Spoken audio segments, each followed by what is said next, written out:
एक बार संत नारद जी बीड़ा बजाते हुए निकल पड़े और पहुंचे कहाँ? कैलाश पर्वत पर, जहां माता गौरा मैया बैठी है, भोले बाबा नहीं है। और जैसे कैलाश पर्वत पर नारद जी पहुंचे, मैया के पास पहुंचे तो बनावटी किया। कुछ लोग होते हैं ना जिसे कहते हैं चाटुकारता। कुछ ऐसे लोग होते हैं कि बड़ी चाटुका, बड़ी व्यवस्था के साथ आपसे बात करेंगे। ऐसे संत नारद थे चाटुकारता। संत नारद पहुंचे और मैया के पास जैसे पहुंचे, मुंह को लटका लियो। मैया ने कहा, नारद जी आपके मुंह काहे को लटके? कहीं मैया क्या करूं, आजकल लोग दुनिया में बड़ी बनावटी प्रेम करते हैं। मैया ने कहा मतलब? अरे मैया क्या कहूं मतलब, लोग आजकल बनावटी प्रेम करते हैं, बातें तो करेंगे बड़ी लंबी चौड़ी और बड़ी बनावटी। जब कोई रोएगा ना तो उसके साथ थोड़े से आंसू बहा देंगे, फिर जब वो चला जाएगा ना, अरे मारो बेकार आदमी है, तो कहा रोएगा है, अरे थोड़ा उसका मन बहल जाए, वो समझे कि हमारे दुख को इनको भी आभास हुआ। लेकिन एक बात बता दूं, कभी भी अपने दुख को किसी से नहीं कहना चाहिए। आपके घर में रोटी सब्जी बने तो खा लो और कह दो कि खाए चकाचक, क्योंकि किसी से कहने से आपको चावल दाल नहीं मिलेगा। आप रोटी और नमक खाते हो तो आपके लिए उस समय तो कहेगा अरे भैया हाँ समझ रहे बड़ी दुखी हो, बाद में जाएगा अरे हम जानते ना बड़ी गरीबी आ गई है, अरे नॉन रोटी खा क्यों जी रहे हैं, बाद में आपका उपहास करेगा, इसलिए आपको देगा नहीं, उपहास करेगा। इसलिए अपने घर में खा के सो जाओ, किसी को कभी पता न चले आपने खाया क्या। और कभी भी हमारे समस्त सनातन धर्मी मन में प्रतिज्ञा कर लो, कभी किसी व्यक्ति से ये मत कहो कि मेरे पास कुछ नहीं है।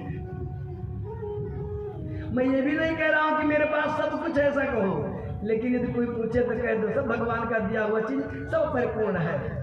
क्योंकि यदि जो व्यक्ति जीवन में ये कहता है मेरे पास कुछ नहीं, होते हुए कहता है नहीं नहीं नहीं, तो भगवान कहते हैं जब नहीं है तो नहीं हो जाएगा। कभी कभी वाणी लग जाती, इसलिए शास्त्र में लोग कहते हैं दिन भर में एक बार वाणी पे सरस्वती आ जाती है, और जो मुख से कहोगे ना लोग वो हो जाता है।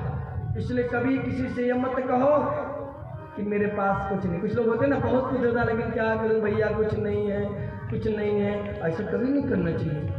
ऐसा कहोगे कहीं भगवान नाराज हो गए, कहेंगे हमने सब कुछ दिया फिर भी करा नहीं है, नहीं तो जाओ तो खास तो ऐसा ही हो जाए तुम्हारा, नहीं रहे। इसलिए जीवन में कभी किसी से मत कहना कि मेरे पास कुछ नहीं, भगवान ने सब कुछ दे रखा है। तो भगवान यदि नहीं भी है तो मेरा गोविंद सोचेगा कि इसको देना चाहिए, क्योंकि मेरा बार बार प्रशंसा करता है कि मुझे मेरे पास सब कुछ है, मेरे पास सब कुछ है। तो भगवान सोचेंगे नहीं दे देंगे तो मेरी बदनामी होगी, इसलिए इसको दे देना चाहिए। ईश्वर ऊपर देखता है, मेरा नारायण मेरा गोविंद देखता है किसके पास क्या है और किसके पास क्या नहीं है। यदि आप भगवान से कहते हो इसका मतलब लगता है भगवान नहीं देखते क्या? भगवान देखते हैं। आप भगवान की आराधना में लगे रहो, अपने कर्म को करते रहो, ईश्वर जिस दिन समय आएगा आपको प्रदान कर देगा।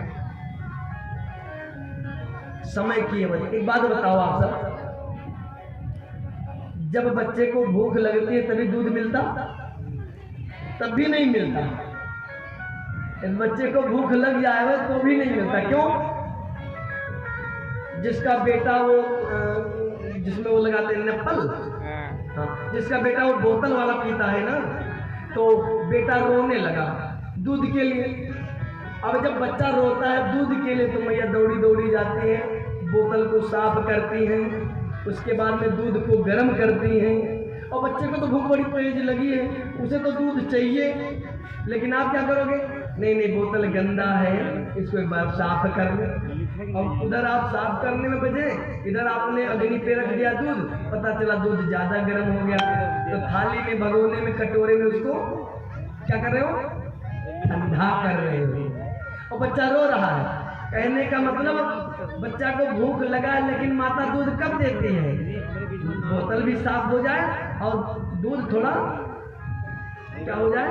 ठंडा हो जाए। लेकिन बच्चा ये नहीं जानता कि मेरी मैया बोतल धो रही है और दूध को ठंडा कर रही है। ये माता ने, वो बेटा नहीं देख रहा, उसको तो भूख लगी है। ऐसे हमारे सनातन धर्म को भूख लगी है धन की, लेकिन भगवान कब देंगे? बोतल धो करके और ठंडा करके। आपके कहने मतलब आपको भूख लगी धन की ना, भूख लगने से धन नहीं मिलेगा। जब भगवान समझेंगे अब इसको इतना तेज भूख लगी है कि बर्दाश्त नहीं होगा, तभी ईश्वर देगा। जैसे मैया का ही बेटा है, लेकिन माँ व्यवस्थित सुरक्षित साफ सुथरा करके अपने बेटे को देती है, ऐसे नारायण के हम क्या हैं? गोविंद के हम कौन हैं? हम बेटे हैं, हम ईश्वर के संतान हैं। तो ईश्वर उस समय देगा जब आपको जान जाएगा भूख लग गई है और हल्ला करना शुरू करोगे ना। और कैसा हल्ला? सीताराम सीताराम सीताराम कहिए, जाहि विध राखे राम ताहि विध रहिए। सीताराम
हम जब अपने आप को अपने भगवान को समर्पण करेंगे, जब तक आपको अहंकार है प्यारे, जैसे आपके बेटे की तबीयत खराब हो गई तो कहोगे डॉक्टर के पास, डॉक्टर साहब जितना भी धन लग जावे हम लगा देंगे, लेकिन मेरा बेटा ठीक हो जाना चाहिए।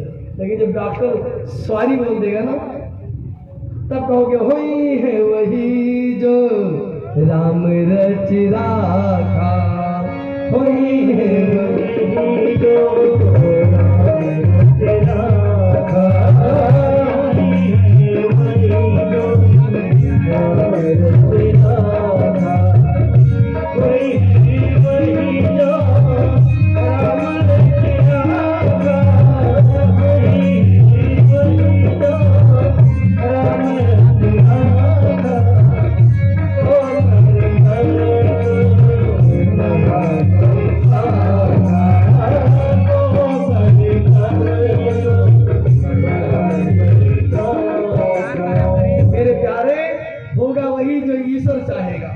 मेरे चाहने से कुछ हो नहीं वाला नहीं।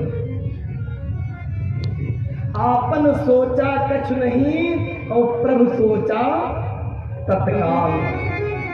जब मेरा गोविंद सोचता तो चकाचक हो जाता है जीव।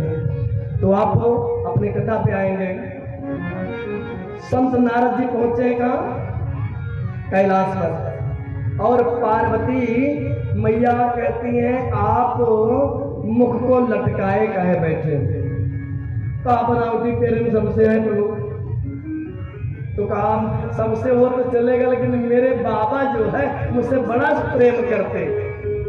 संत नारद जी ने कहा हाँ मैया करते होंगे, लेकिन मुझे नहीं लगता। आजकल पुरुष बड़े चालू हो चुके हैं। स्त्रियों के पास आएंगे ना तो कहेंगे ये समझ लो तुम्हें सिवा और किसी को मैं जानता ही नहीं।